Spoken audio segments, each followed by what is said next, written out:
ताजिया के नाम पर घर तोड़े जाते थे, पीपल के पेड़ काटे जाते थे, सड़कों के तार हटाए जाते थे, पुल तोड़ दिए जाते थे। आज कहा जाता है किसी गरीब की झोपड़ी नहीं हटेगी।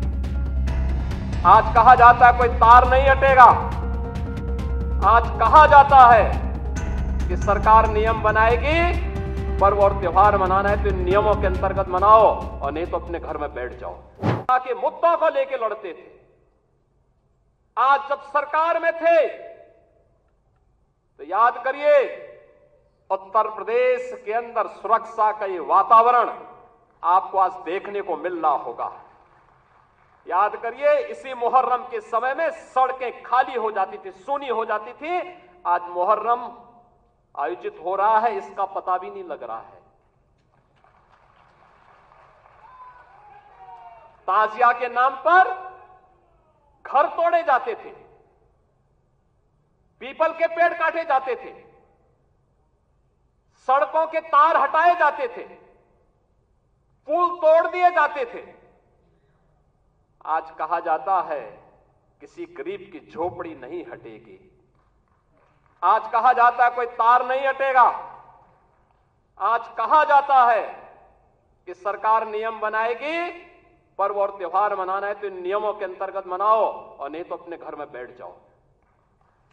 ये मनमानापन नहीं चल सकता है। और विधि का शासन कैसे होना चाहिए, सुशासन कैसे होना चाहिए, यह भारतीय जनता पार्टी की सरकारों ने देश के अंदर करके दिखाया है। लोक कल्याणकारी कार्यों का परिणाम कितना हुआ, कोई सोचता था? मैं याद है जब देश के अंदर कोरोना की आहट हुई थी, माननीय नड्डा जी राष्ट्रीय अध्यक्ष के रूप में वर्चुअल हम लोगों के साथ जुड़े थे और आपने एक ही बात कही कि देश संकट में है, मानवता संकट में है। हमारे लिए एक ही मंत्र है, प्रधानमंत्री जी का आदेश है, एक ही मंत्र है और वह मंत्र है सेवा ही संगठन है। ये केवल भारतीय जनता पार्टी ने किया था। मुझे याद है कोरोना कालखंड में केवल भाजपा का कार्यकर्ता या राष्ट्रीय स्वयंसेवक सड़कों पर जनता जनार्दन की सेवा कर रहा था। अन्य किसी भी दल के किसी भी नेता का कोई अता पता नहीं था। कार्यकर्ताओं की बात तो दूर, आपने देश के अंदर 10 करोड़ गरीबों को मकान दिए। उत्तर प्रदेश में 56 लाख गरीबों को बिना भेदभाव के मकान दिए। हमने जो नारा दिया, मोदी जी ने जो नारा दिया कि सबका साथ और सबका विकास, हमने जाति, मत और मजहब के आधार पर भेदभाव किसी के साथ नहीं किया। हम आज भी कह सकते हैं हमने किसी के साथ भेदभाव नहीं किया, कोई भेदभाव किसी के साथ नहीं किया। विकास के कार्यों के लिए भेदभाव नहीं किया।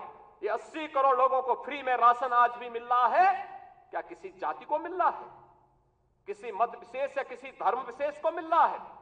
भारतवासी है उसको राशन मिल रहा है।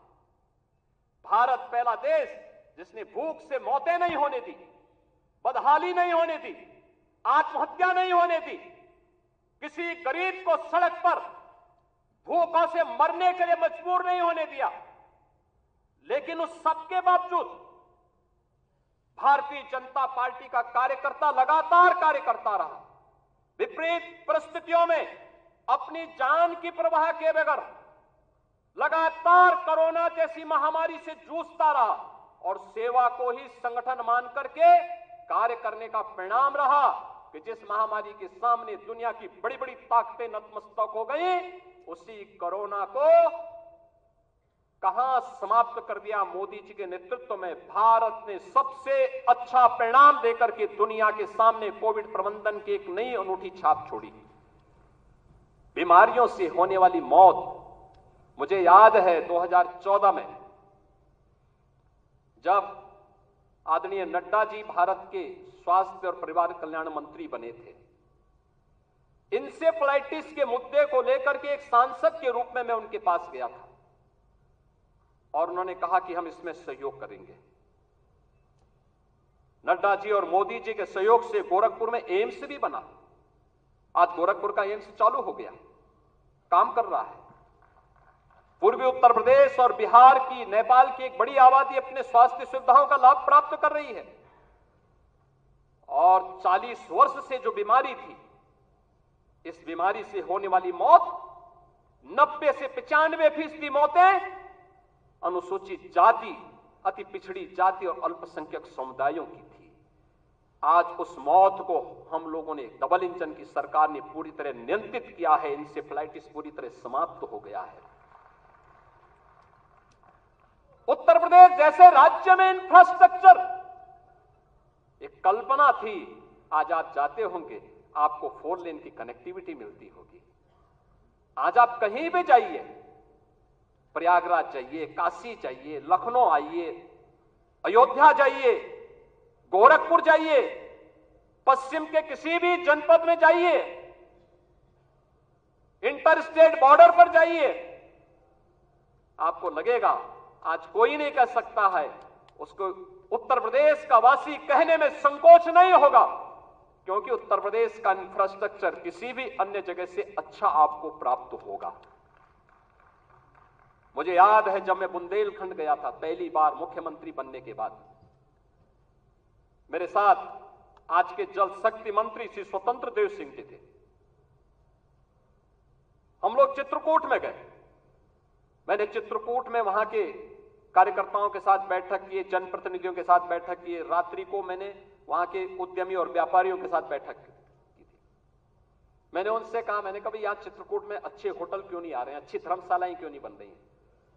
उन्होंने एक ही बात कही, उन्होंने कहा अगर कोई निवेश करेगा तो डकैत उसका अपहरण कर देंगे। तो मैंने कहा मैं अगली बार तब आऊंगा जब यहां से डकैतों से मुक्त कर दूंगा।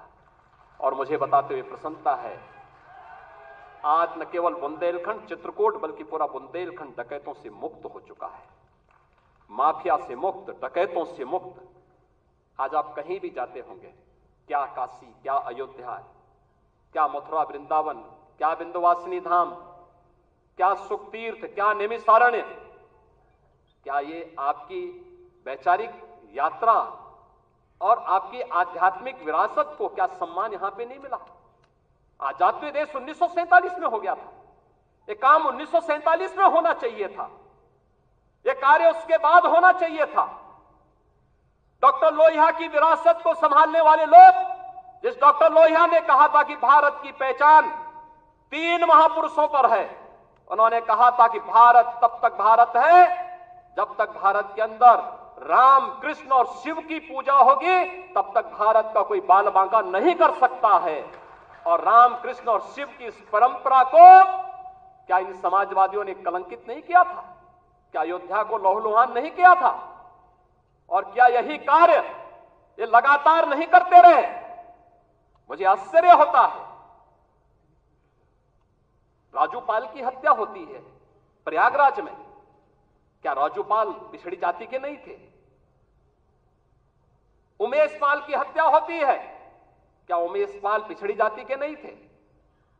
भारतीय जनता पार्टी के विधायक कृष्णानंद राय की निर्मम हत्या हो जाती है, और कृष्णानंद राय के साथ गोलियों का शिकार होने वाले लोग कौन थे? एक रमेश पटेल थे, एक रमेश यादव थे, कोई अन्य पिछड़ी जाति का था।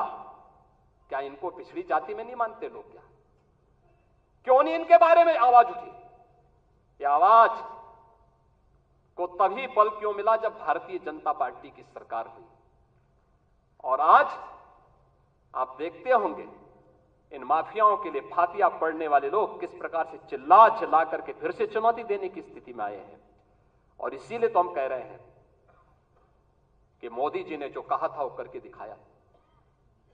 सबका साथ और सबका विकास, लोक कल्याणकारी योजनाओं की किसी भी योजना में आप देख सकते हैं, क्या राशन की योजना, क्या मकान की योजना, क्या हर घर शौचालय की योजना, चाहे हर घर नल की योजना, चाहे आयुष्मान कार्ड या किसी भी अन्य योजना में, उज्ज्वला योजना की हो योजना हो, कोई भी योजना हो, क्या किसी के साथ कोई भेदभाव हुआ?